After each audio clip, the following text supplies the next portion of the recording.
কবিতাৰ শিৰোনাম তোমাৰ আজন্ম প্ৰেমিক। কবি লীলাকান্ত পায়েং। আবৃত্তিকাৰ বাস্তৱ প্ৰীতম বৰা।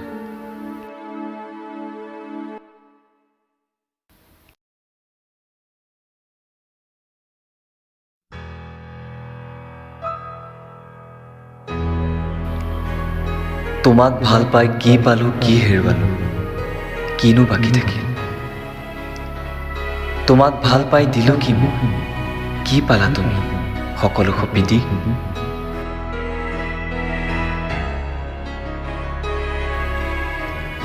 শূন্যৰ জটিল সমীকৰণ মানেই যদি প্ৰেম, ভাল পোৱাৰ অৰ্থই বা কি। নতুনকৈ বান্ধিছো জীৱন, সাজিছো শব্দ আৰু বাক্যৰ গাঁথনি।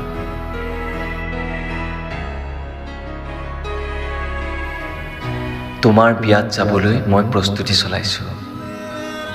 এপুৰা মাটিত মেলিছো হৃদয়ৰ সাঁচতীয়া খুচুৰাবোৰ।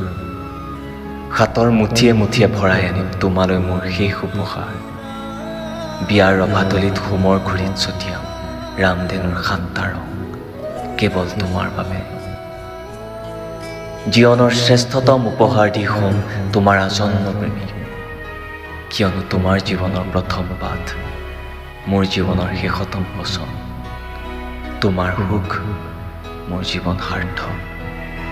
জন্মিছো মই, থাকিম মই আজি মই।